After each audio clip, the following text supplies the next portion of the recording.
നമസ്കാരം. എല്ലാവർക്കും ബൈബിൾ ചരിത്രത്തിലേക്ക് സ്വാഗതം.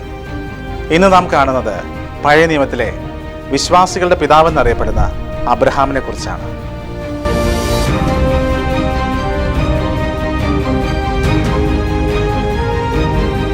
ക്രൈസ്തവ വിശ്വാസത്തിൻ്റെയും ദർശനങ്ങളുടെയും ചരിത്രത്തിലേക്ക് കണ്ണോടിക്കുമ്പോൾ പൂർവ്വപിതാക്കന്മാരായ നോഹ, അബ്രഹാം, ഇസഹാക്ക്, ജോസഫ്, യാക്കോബ് എന്നിവരുടെ സ്ഥാനവും സംഭാവനയും മഹത്വമേറിയതാണ്. പ്രപഞ്ചവും അതിലെ സമസ്തവും നിഷ്പ്രയാസം സൃഷ്ടിച്ച് പരിപാലിക്കുന്ന ദൈവത്തിന് തൻ്റെ ഛായയിലും സാദൃശ്യത്തിലും സൃഷ്ടിച്ച മനുഷ്യനെ ദൈവം ഏറ്റവും അധികം സ്നേഹിച്ച് സ്വന്തം ജനത്തെ സുരക്ഷിത ദേശത്തേക്ക് എത്തിക്കാൻ ഒട്ടേറെ പ്രയത്നിക്കേണ്ടതായി വരുന്നതായി വിശുദ്ധ ബൈബിളിൽ നാം കാണുന്നത്. നേട്ടങ്ങളിലും സന്തോഷവും സുഖലോലുപതയുമാണ് ദൈവാനുഗ്രഹമെന്ന് വിശ്വസിക്കുന്ന ജനത തങ്ങളുടെ കഷ്ടതകളിൽ ദൈവത്തിൽ നകലുകയും അന്യദേവന്മാരുടെ പിന്നിൽ പോവുകയും ചെയ്യുമ്പോൾ അവരെ വീണ്ടെടുക്കാനും നിശ്ചയിച്ച വാഗ്ദത്ത ദേശത്തേക്ക് എത്തിക്കാനും ദൈവത്താൽ തിരഞ്ഞെടുക്കപ്പെട്ട ഈ പൂർവ്വപിതാക്കന്മാർ വഹിച്ച പങ്ക് ക്രിസ്തു വിശ്വാസ പാരമ്പര്യത്തിലെ നെടുംതൂണുകളായി നിലനിൽക്കുന്നു. വിശ്വാസികളുടെ പിതാവ് എന്നറിയപ്പെടുന്ന അബ്രഹാത്തിന്റെ ജീവിതവും ദൗത്യ നിർവഹണവും അത്യന്തം മഹത്വഭരിതവും മാതൃകാപരവുമാണ്. കൽദായ നഗരമായ ഊറിൽ നാഹോറിന്റെ മകനായി ജനിച്ച തേരഹിന് 70 വയസ്സെത്തിയ ശേഷം അബ്രാം, നാഹോർ, ഹാരാൻ എന്നിങ്ങനെ 3 പുത്രന്മാർ ജനിച്ചു.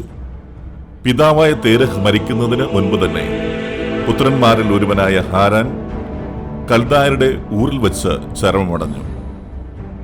യഹൂദ പാരമ്പര്യമനുസരിച്ച് ഹാരാന്റെ മരണത്തെക്കുറിച്ച് ഇപ്രകാരം പറയുന്നു: അബ്രാമിന്റെ ദൈവത്തിന്റെ ശക്തിയെക്കുറിച്ചറിയാൻ നിരോംദ് രാജാവ് അദ്ദേഹത്തെ ആളിക്കത്തുന്ന അഗ്നിയിലെറിഞ്ഞു. കണ്ണുനിന്ന ഹാരാന് സംശയമായി, ആരുടെ ദൈവമാണ് ശക്തൻ? അബ്രാമിന് ദോഷമൊന്നും ഭവിച്ചില്ല എങ്കിൽ ഞാൻ അവന്റെ കൂടെ, നിരോംദ് ജയിച്ചാൽ അവന്റെ കൂടെ. എന്നാൽ കണ്ടുനിന്ന ജനം ചിന്തിച്ചത് മറ്റൊന്നാണ്. ഹാരാൻ അത്ഭുത ശക്തി പ്രദർശിപ്പിച്ചിരുന്ന ഒരു മാന്ത്രികനായിരുന്നു. അബ്രാമിന് ദോഷം വരാത്തത് ഹാരാന്റെ മന്ത്രശക്തി കൊണ്ടാണ് എന്ന് ജനങ്ങൾ കരുതി. പെട്ടെന്ന് ആകാശത്തു നിന്ന് അഗ്നി ഇറക്കി ഹാരാന്റെ മേൽ പതിച്ചു. പിതാവായ തേരഹ് നോക്കി നിൽക്കെ ഹാരാൻ അഗ്നിക്കിരയായി. തുടർന്ന് തേരഹ് ഹാരാൻ ദേശത്തേക്ക് യാത്രയായി. ഒപ്പം അബ്രഹാം, ഭാര്യ സാറ, ഹാരാന്റെ മകനായ ലോത്ത് എന്നിവരും കൂടെ ഉണ്ടായിരുന്നു. കാനാൻ ദേശത്തേക്കുള്ള യാത്രാമധ്യേ ഹാരാൻ എന്ന സ്ഥലത്ത് വെച്ച് തേരഹ് മരണമടഞ്ഞു. കൽദായ ദേശമായ ഊരിൽ നിന്ന് വാഗ്ദത്ത നാടായ കാനാൻ ദേശത്തേക്ക് യാത്ര തിരിക്കുന്ന പലരും ഹാരാനിൽ വച്ച് യാത്രയുടെ ലക്ഷ്യം മറക്കുന്നതും കാനാനിലെത്താതെ മരിക്കുന്നതും പഴയ നിയമത്തിൽ കാണാൻ സാധിക്കും.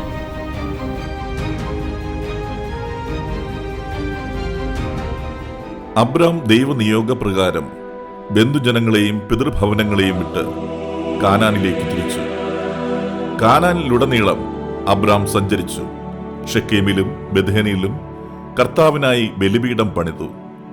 കാനാനിൽ ഒരു ക്ഷാമം വന്നപ്പോൾ അബ്രാം ഈജിപ്തിലേക്ക് പോയി.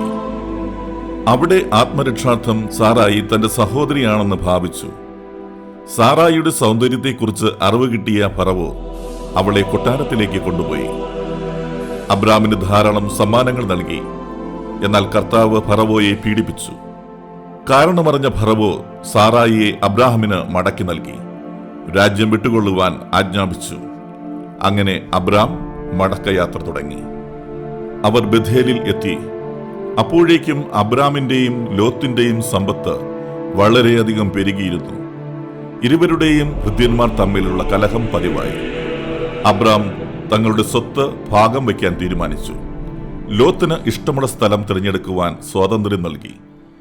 ലോത്ത് ജോർദാൻ താഴ്വരയിലെ ഫലഭൂയിഷ്ഠമായ പ്രദേശം തിരഞ്ഞെടുത്തു.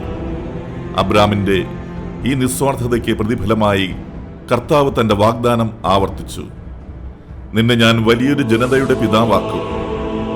അബ്രാം തന്റെ കൂടാരം മാറ്റി ഹെബ്രോണിലുള്ള മാദ്രയുടെ താഴ്വാരത്തേക്ക് സമീപം താമസമാക്കി. അവിടെ അദ്ദേഹം കർത്താവിനായി ഒരു ബലിപീഠം നിർമ്മിച്ചു. അങ്ങനെയിരിക്കെ ജോർദാൻ താഴ്വരയിലെ രാജാക്കന്മാർ കേദോർ ലവമർ എന്ന ഏലാം രാജാവിനെതിരെ യുദ്ധം തുടങ്ങി. യുദ്ധത്തിൽ ജയിച്ച കേദോർ ലവമർ അവിടുത്തെ രാജ്യങ്ങൾ കൊള്ളയടിക്കുകയും ലോത്ത് ഉൾപ്പെടെയുള്ള അവിടുത്തെ പ്രമുഖന്മാരെ തടവിലാക്കുകയും ചെയ്തു. ഇതറിഞ്ഞ അബ്രാം തന്റെ വീട്ടിൽ തന്നെ ജനിച്ചു വളർന്നവരും പയറ്റിത്തെളിഞ്ഞവരുമായ 318 ആയോധകരെയും കൊണ്ട് യുദ്ധത്തിന് തിരിച്ചു. ഉത്തര കാനാനിൽ വെച്ച് അബ്രാം കേദവർമാറിനെ പരാജയപ്പെടുത്തി ലോത്തിനെ സ്വതന്ത്രനാക്കി.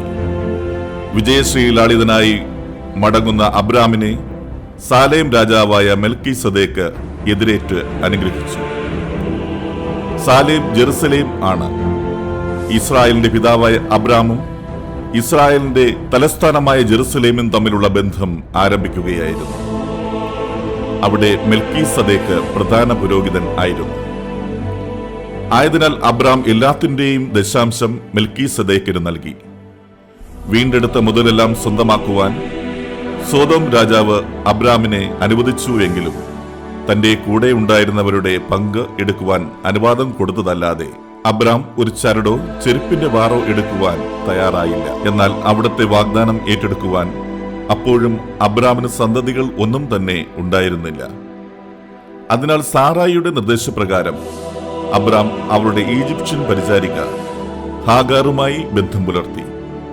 അക്കാലത്തെ മെസപ്പൊട്ടോമിയൻ നിയമസംഹിതകൾ പ്രകാരം ഇത്തരം സാഹചര്യങ്ങൾ സാധാരണമായിരുന്നു. എന്നാൽ ഹാഗാർ ഗർഭിണിയായപ്പോൾ സാറായിയും അവളുടെ നിർബന്ധത്താൽ അബ്രാമും ഹാഗാറിനോട് നിന്ദ്യമായി പെരുമാറി. സഹികെട്ടപ്പോൾ ഹാഗാർ മരുഭൂമിയിലേക്ക് ഓടിപ്പോയി. അവിടെ ഒരു ദൈവദൂതൻ അവളെ ആശ്വസിപ്പിച്ചു. ഹാഗാറിന്റെ പുത്രനാണ് ഇസ്മായേൽ. ഹാഗാർ ഇസ്മായേലിനെ പ്രസവിച്ചപ്പോൾ അബ്രാമിന് 86 വയസ്സായിരുന്നു. 13 വർഷങ്ങൾക്ക് ശേഷം, അതായത് അബ്രഹാമിന് 99 വയസ്സായപ്പോൾ കർത്താവ് വീണ്ടും അവന് ദർശനം നൽകി. തന്റെ വാഗ്ദാനം ആവർത്തിച്ചു. അബ്രാമിന്റെ പേര് അബ്രഹാം എന്നും സാറായിയുടെ പേര് സാറ എന്നായിരിക്കണമെന്നും അബ്രഹാമും അനുയായികളും പരിച്ഛേദനം നിർവഹിക്കണം എന്നുമുള്ള നിർദ്ദേശങ്ങൾ കർത്താവ് അബ്രഹാമിന് നൽകി. വാഗ്ദാനം ചെയ്യപ്പെട്ടതുപോലെ സാറായിൽ നിന്നും അബ്രഹാമിന് ഒരു കുഞ്ഞ് പിറക്കാൻ പോകുന്നു എന്ന് കർത്താവ് പറഞ്ഞപ്പോൾ വൃദ്ധനായ അബ്രഹാം ചിരിച്ചുപോയി. എനിക്ക് അത്തരം വ്യാമോഹങ്ങളൊന്നുമില്ല, ഇസ്മായേൽ ജീവിച്ചിരുന്നാൽ മതി എന്നായിരുന്നു അബ്രഹാത്തിന്റെ പ്രതികരണം. എന്നാൽ സാറ പ്രസവിക്കുമെന്നും കുഞ്ഞിന് ഇസഹാക്ക് എന്ന് പേരിടണം എന്നും കർത്താവ് കൽപ്പിച്ചു. വാഗ്ദത്ത പുത്രൻ വരാൻ പിന്നെയും താമസമുണ്ടായി. ദൈവം വീണ്ടും അബ്രഹാത്തെ സന്ദർശിച്ചു. തനിക്കൊരു പുത്രനുണ്ടാകുമെന്ന കർത്താവിന്റെ അരുളപ്പാടിൽ സാറ അവിശ്വാസം പ്രകടിപ്പിച്ചു. ഈ സമാഗമവേളയിൽ സോദോമിനെയും ഗമോറിനെയും നശിപ്പിക്കുവാനുള്ള തന്റെ തീരുമാനം കർത്താവ് അബ്രഹാമിന് വെളിപ്പെടുത്തുന്നു. അവിടെ 10 നല്ല മനുഷ്യർ എങ്കിലും ഉണ്ടെങ്കിൽ നശിപ്പിക്കാതിരിക്കാമെന്ന് ദൈവം സമ്മതിച്ചു. അതുണ്ടായില്ല. ലോത്ത് മാത്രം രക്ഷപ്പെട്ടു. സോദോം ഗമോറ ദേശം നശിപ്പിച്ചു. പിറ്റേന്ന് രാവിലെ തീച്ചുളയിൽ നിന്നെന്ന പോലെ ആ പ്രദേശത്തു നിന്നെല്ലാം പുക പൊങ്ങുന്നത് അബ്രഹാം കണ്ടു. തുടർന്ന് അബ്രഹാം നെഗബയിലേക്ക് പോയി. അവിടെ ഹാരാനിൽ ഒരു പരദേശിയായി പാർത്തു. ഈജിപ്തിലെ ഫറവോയുടെ എന്ന പോലെ ഗുരേബിലെ രാജാവായ അബിമലേക്കിനോടും അബ്രഹാം സാറായെ സഹോദരി എന്ന് പരിചയപ്പെടുത്തി. വീണ്ടും ദൈവം ഇടപെട്ട് സാറായെ മോചിപ്പിച്ചു. ഒടുവിൽ കർത്താവിന്റെ വാഗ്ദാനമനുസരിച്ച് അബ്രാമിൽ നിന്നും സാറ ഗർഭിണിയായി. വാഗ്ദാനപുത്രൻ ഇസഹാക്ക് ദൈവം പറഞ്ഞ സമയത്ത് തന്നെ ജനിച്ചു. കാലം കടന്നുപോയി. ഇസഹാക്ക് വളർന്നു. ദൈവം അബ്രഹാമിനെ വീണ്ടും പരീക്ഷിച്ചു. ഇസഹാക്കിനെ ബലി കഴിക്കണം എന്നതായിരുന്നു ദൈവകൽപ്പന. അബ്രഹാം അതിനും തയ്യാറായി. മകനുമായി അബ്രഹാം മോറിയ മലയിലേക്ക് യാത്രയായി. അവിടെ കണ്ട മലയിൽ ബലിപീഠം തയ്യാറാക്കി. എന്നാൽ ബലി തുടങ്ങുന്നതിന് തൊട്ടുമുമ്പ് ദൈവം ഇടപെട്ടു. ഇസഹാക്കിനു പകരം ബലി കഴിക്കാനായി ഒരു മുട്ടനാടിനെ നൽകി. 127 വയസ്സിൽ സാറ മരിച്ചു. 400 ഷെക്കൽ വെള്ളിക്ക് യെഫോനിൽ നിന്ന് വാങ്ങിയ നിലത്തിൽ അബ്രഹാം സാറായെ സംസ്കരിച്ചു. അബ്രഹാം വീണ്ടും വിവാഹിതനായി. കെത്തൂറ എന്ന ഭാര്യയിൽ അദ്ദേഹത്തിന് 6 മക്കൾ ജനിച്ചു. 175 വയസ്സിൽ തികഞ്ഞ വാർദ്ധക്യത്തിൽ അബ്രഹാം അന്ത്യശ്വാസം വലിച്ചു. ഹിത്യനായ എഫ്രോണിൽ നിന്നും അബ്രാം വിലയ്ക്ക് വാങ്ങിയ വയലിൽ ഭാര്യയോടൊപ്പം അബ്രഹാം സംസ്കരിക്കപ്പെട്ടു. അബ്രഹാത്തിന്റെ മരണശേഷം ദൈവം അവന്റെ പുത്രൻ ഇസഹാക്കിനെ അനുഗ്രഹിച്ചു. അബ്രാം എന്ന പദത്തിന് ഉന്നതനായ പിതാവ് എന്നാണ് അർത്ഥം. ബൈബിളിലെ ദൈവദർശനങ്ങളുടെ തുടക്കം അബ്രഹാമിൽ നിന്നാണ് എന്നതാണ് ആ ജീവിതത്തിൻ്റെ ധന്യത. പഴയ നിയമത്തിലെ ദൈവം അബ്രഹാമിൻ്റെ ദൈവമത്രേ. അബ്രഹാമിന് ലഭിക്കുന്ന അനുഗ്രഹങ്ങൾ ദൈവത്തിൻ്റെ നന്മ നിറഞ്ഞ കരുണയുടെ എല്ലാ വശങ്ങളും ഉൾക്കൊള്ളുന്നതാണ്. പുതിയ നിയമത്തിലേക്ക് വരുമ്പോഴും അബ്രഹാത്തിൻ്റെ പ്രാധാന്യം കുറയുന്നില്ല. എന്നാൽ ആ സങ്കല്പത്തിന് പുതിയ മാനം കൈവരുന്നുണ്ട്. നീതിമാൻ മരിക്കുമ്പോൾ അബ്രഹാത്തിൻ്റെ മടിയിൽ എത്തിച്ചേരുന്നുവെന്ന് ലൂക്കാ സുവിശേഷകൻ പറയുന്നു. ഏതായാലും പഴയ നിയമത്തിലും പുതിയ നിയമത്തിലും യഹൂദ ദർശനങ്ങളിലും അതുല്യ സ്ഥാനമാണ് വിശ്വാസികളുടെ പിതാവ് അബ്രഹാമിനുള്ളത്. മറ്റൊരു ബൈബിൾ ചരിത്രവുമായി വീണ്ടും കാണാം. നന്ദി.